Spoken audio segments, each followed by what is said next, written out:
You're there to compete.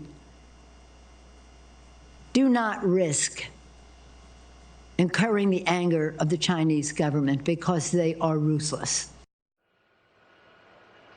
That was House Speaker Nancy Pelosi warning U.S. athletes not to speak out while competing at the Beijing Olympics. This as Republicans are now promising sanctions against the International Olympic Committee if any U.S. athlete, any fan or member of the press goes missing during the Games.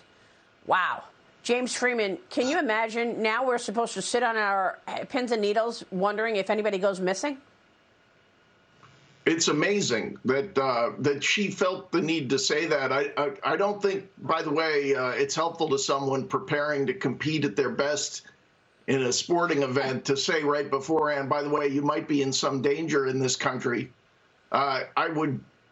I would hope that that was simply a foolish off-the-cuff statement as opposed to reacting to a sense she got from the administration that the Biden administration is not prepared to do its basic function of looking out for U.S. citizens and taking care of their protection and defense. So it's kind of shocking, yeah, that there needs to be a congressional debate, a resolution.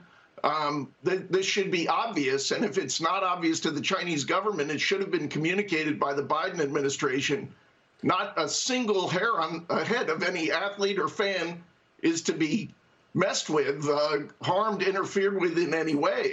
It's kind of shocking that she felt the need to say that and thought that was helpful. Yeah, I mean, that part might be shocking, but it's not shocking that this is the issue because we know that this is going on. We wrote an entire book about it, The Cost. It's terrible. Yeah.